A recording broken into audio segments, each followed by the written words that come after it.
Welcome back to Biblical Questions Answers, Precept upon Precept, Genesis chapter 1, verses 1 through 2. I don't have a fancy title for this one. I do apologize for not making lots of videos for the 20 of you who watch semi-regularly. Yes, Thanksgiving has been rather hectic.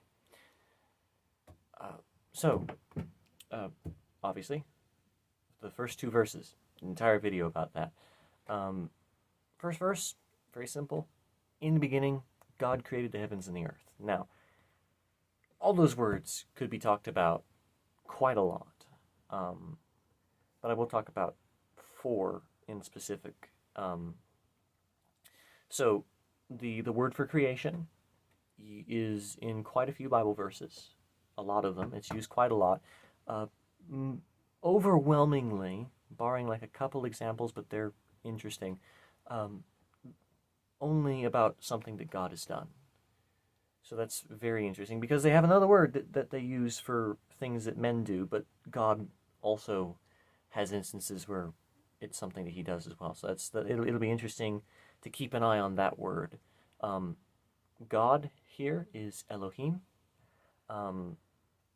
And this is plural, but it is surrounded by singular grammar, right? It's like the cats. He jumped, right? I don't. That's probably not the right way to do it, but no, right? It's a plural noun with singular. The grammar around it is singular because Hebrew is weird. So that's very important. Now, some people have said, oh, it's like a royal we, right? The king says, let us do something, and he's talking about himself. That's interesting. Of course, when my dad does that, he's just talking about me. Maybe that's what the royal we is. I'm not sure. But the royal we, probably not. I mean, it's possible. The other one is like, oh, it's the Trinity, right? Because you have this plurality yet singular nature to it. So 3, the word for heaven. Now this is used for both spiritual heaven as well as the sky, the physical heaven, and that's actually something that I'll get into later, in a later verse of Genesis chapter 1. Earth is also another word to look at throughout the Old Testament because the word, it can mean the entirety of earth, but it can also mean just a piece of earth. And actually, there is someone who points out in the book of Revelation about that because of the Jewish language that perhaps we should interpret it that way as well, which does have, make that knowledge of the Jewish term can translate over into Revelation. So that's very interesting. So with interpretation, right, it's like, okay, so those are the words, what do we know about them? What can we come from this? And the answer is, you can find a different interpretation of the first verse, of the first 2 verses in total. Find a lot. The first is that it's a summary statement, which is possible. That's not what I hold to, but really at that point, it's just a personal perspective. And what do I mean by summary statement? Well, in the beginning, God created the heavens and the earth, or heaven and the earth. And so when they say that, it's like some people look at that and they say, well, that's what he does in the entire act of creation, so that's what it's talking about. However, other people say that, no, it's his first act of creation, which when you do that, I have 5 things on here. There's probably more, but there's like 5 different views for this. It's like, you've got the first one, which is like, heavens and the earth, that's outer space and the planet Earth. Which, in context, The other one is like, it's flat Earth, right? He made the heavens, and he made the earth, and it's flat. And so it's that's because that's all that there is, that's what he made. And, well, public school sucks. People don't know why they believe anything, so I don't blame people for doing flat Earth because they don't trust the scientists, who honestly are not the most trustworthy people anyway. But that's neither here nor there.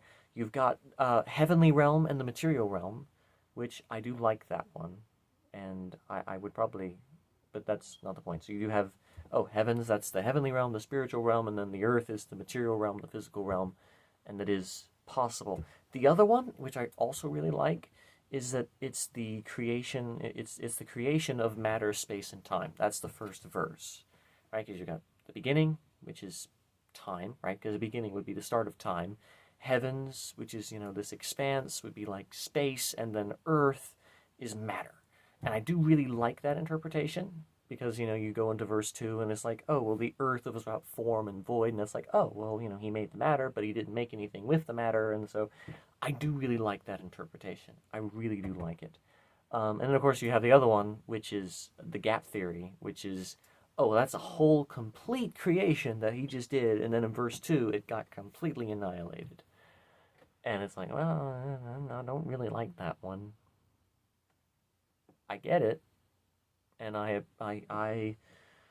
respect the position more than other positions. I think I've talked about this in a previous video. But yes, I do respect that position. I don't agree with it. So yeah, that is a lot of debate. Now, can we narrow it down? Hopefully, eventually. I would, it's like eventually, hopefully, maybe. So what can mean, so I will skip what can be known, because I have the script, but I'm going to skip that and just do that after verse 2, because what do we have? Well, it's, and the earth was without form and void, and darkness was upon the face of the deep, and the Spirit of God was hovering over the face of the waters. So, of course, with the words, people always point out without form and void. Gap theory people love this, because they like, tohu wabohu, and it's like, over there in Jeremiah or something. It's like something that was destroyed is called tohu wabohu. But, I mean, the words, formless, without form, it's formless, and it's like emptiness and formlessness and sort of a chaotic element to it. And so, yes, if something had form and then was destroyed, you would say that it was formless. But it's not really, those words don't mean that in themselves. They don't. And of course, void, that really just means empty and void. It's a really good translation. It's a brilliant way to say that, the really, really brilliant way to translate the word. It's what it means. So now how does it start, right? It's like, so what connects verse 1 and verse 2, right? Those two statements. And it's, you'll get three different ways to translate it. And the earth, but the earth, or now the earth. Now, grammatically, the word translated that grammatically ties the sentence necessarily to verse 1, which does, in my mind, mess with the idea that it's a prologue statement, a summary statement, because of the connection with it and verse 2. So you have that, and what this does is it can be sequentially, but the normal way that it means is that it becomes like a parenthetical statement saying that he made this. So what it would actually look like was, it's God made the heavens and the earth, and he made the earth formless and void. That was how he made it. That would be the normal way that it was included in that. It's like a furthering of detail. So, and of course we have, and the darkness was upon the face of the deep, right? Darkness upon the face of the deep. And of course here we have the darkness existing before the light. What is the deep? There's a lot of possibilities, but I'll skip that and just say, in context, it was probably like it's the formless earth, which again, depending on how you interpret that, you can be like, oh, well, it's the, it's like all of the matter and it's not really formed. It's just sort of this mess. And of course, you have, and the Spirit of God is hovering over the waters as well, so you have the darkness is there and the Spirit of God is there as well, hovering. And some people like to say brooding, like a chicken with, some people like to think of the word like it's brooding. So like the Spirit of God is brooding over this like a hen trying to hatch an egg, which is interesting. Is an interesting image idea. I don't know how accurate that is. And of course, now an important thing to note for anyone who's reading the Old Testament, this is really very interesting. So the word spirit here is the same word for breath and wind. And the only way you know what it's referring to is context. And I do think that the English translation does really take away from it, because when a Jewish person reads breath, what we would say is, breath or wind or spirit, and we read those words and they're distinct words, a Jew would look at all those words and see the same word, and they would make the same sort of connection. And I think to a degree there is a sort of symbolic connection to an extent. Even Jesus in John chapter 3 makes the connection between the spirit and wind, in that sort of connecting them and actually sort of doing a bit of a pun. In Hebrew, not in the Greek, but if he was speaking in Hebrew, it would have been a pun. So, combining verse 1 and verse 2, what can be known? Really, 5 things can be known with certainty, because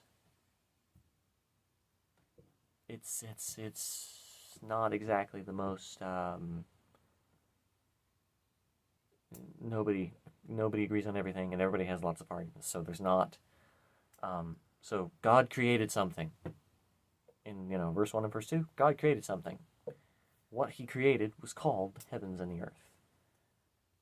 That's 2. 3, God has some plurality yet singularity being in the language being used of Him. 4, what He created was as of that point formless and void. And the 5th one was the Spirit of God exists and was hovering over the formless earth. A few other things you could say, well, in the beginning, okay, then there was a beginning, and it was the beginning of time. And I'm coming near my time limit, so I will end it here. Farewell, God bless, and see you next time. Don't know how many verses I'm going to get, but it's definitely going to be interesting because I love Genesis. So, till next time, goodbye.